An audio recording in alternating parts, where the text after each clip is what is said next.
I just mentioned that Democrats always giving the American people what they want. What you're clamoring for, they will deliver. They know their finger is on the pulse of what Americans are asking for. And so first they pushed their defund the police movement. And then they wanted to give money to illegals. And now they're combining both of those ideas into what might be the single worst policy I've ever heard of in my life. And that's saying something. That's it. Out of all the dumb ideas, I mean, it is economically really, really retarded. Spokane, I don't know. I'm just glad I don't live there. Spokane moves to defund police and give cash to migrant programs. Oh, yeah.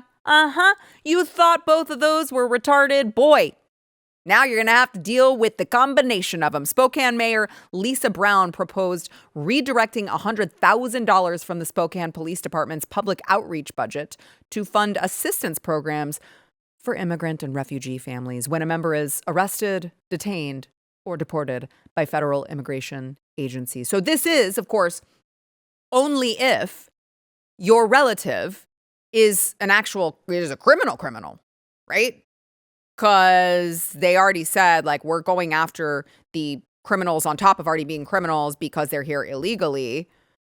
Arrested, detained, or deported, they're going after the criminals. So now it's actually, don't make the families go. The families can stay and we will take care of them. Your taxpayer dollars will go to take care of these poor illegals so that they can stay.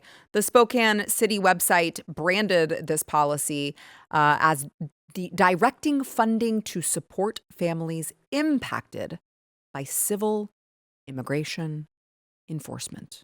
Yes.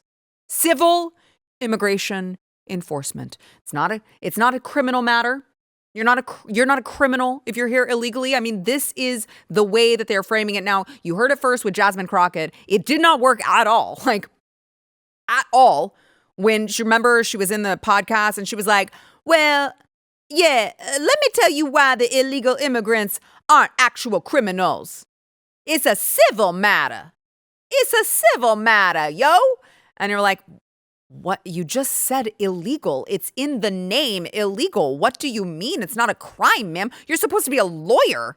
You don't understand what a crime is or isn't?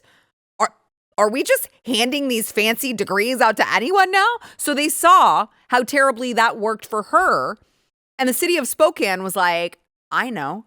We're just going to call it civil immigration enforcement. And it's going to sound really mean now whenever illegal criminals get deported from our country. Guys, this is suicide. Doing it on a nationwide level would be national suicide. I don't understand where they think that it will lead. But I will say, at least for the record, you know what? If you guys want to live in shithole Spokane and you want to be around these mentally ill white people who are constantly finding new ways to simp for illegals, I guess more power to ya. I mean, it's as close as to a national divorce as we would get, I guess. Federal money not being spent on that. My money in Texas not being spent on that. If the people in Spokane want to spend their money on that, fine, all well and good. But when they run out of money because they've given it all to illegals, the feds need to step in and say no. And that I would be in favor for. That I would be in favor of. Every state for himself, every city for himself. If you don't like it, get the hell out and go to a more reasonable city. If you guys want to implode, that's on you, I guess. So, as it turns out, I guess I'm actually for that.